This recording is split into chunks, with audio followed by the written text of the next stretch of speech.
Hi കൂട്ടുകാരെ, മമ്മാൻ കുട്ടീസിൻ്റെ വീണ്ടും ഒരു വീഡിയോയിലേക്ക് ഏവർക്കും സ്വാഗതം. ഞങ്ങളുടെ ചാനൽ ഇതുവരെ സബ്സ്ക്രൈബ് ചെയ്യാത്തതുണ്ടെങ്കിൽ സബ്സ്ക്രൈബ് ചെയ്യുക. അപ്പോൾ ഇന്നത്തെ വീഡിയോ എന്നത് നോയമ്പ് വീടിൽ പ്രമാണിച്ച് വൈകുന്നേരം ഒന്ന് കപ്പയും പുഴുങ്ങി എല്ലുകറി വെച്ചാലോ എന്നൊരു പ്ലാനിങ്. അതിനായിട്ട് നമ്മൾ എല്ല് വാങ്ങിച്ച് നന്നായിട്ട് കട്ട് ചെയ്തതിന് ശേഷം ചേട്ടൻ എനിക്കത് വൃത്തിയായി കഴുകി തരികയാണ്.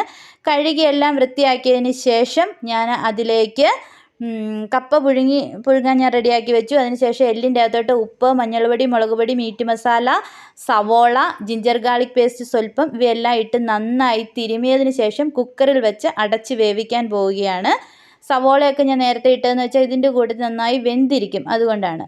ഇത് എല്ലാം റെഡിയാകുന്നതിന് മുൻപ് എല്ലുകറിയുടെ കൂടെ തന്നെ ഞാൻ പെരിഞ്ജീരകം, കുരുമുളക്, കറുകപ്പട്ട ഇവയെല്ലാം കൂടെ പൊടിച്ച് വെച്ചായിരുന്നു. അതിന് ശേഷം ഞാൻ ഉരുളി അടുപ്പേ വെച്ചിട്ട് എണ്ണയൊഴിച്ച് കടുകിട്ട് കറിവേപ്പില ഇട്ടിട്ട് വീണ്ടും കുറച്ച് ജിഞ്ചർ ഗാർലിക് പേസ്റ്റ് കൂടി ഇട്ട് അതിൻ്റെ പച്ചമണം മാറുന്നത് വരെ മൂപ്പിച്ചു. അതിലേക്ക് വീണ്ടും മല്ലിപ്പൊടി, മുളക് പൊടി, മീറ്റ് മസാല, പൊടിച്ച് വെച്ച മസാലക്കൂട്ട് ഇവയെല്ലാം കൂടെ ചേർത്ത് ഇളക്കി കുക്കറിൽ വേവിച്ച് വെച്ച എല്ല് ഇട്ട് ഇളക്കി വീണ്ടും അത് നല്ല കറിയാക്കിയെടുത്തു.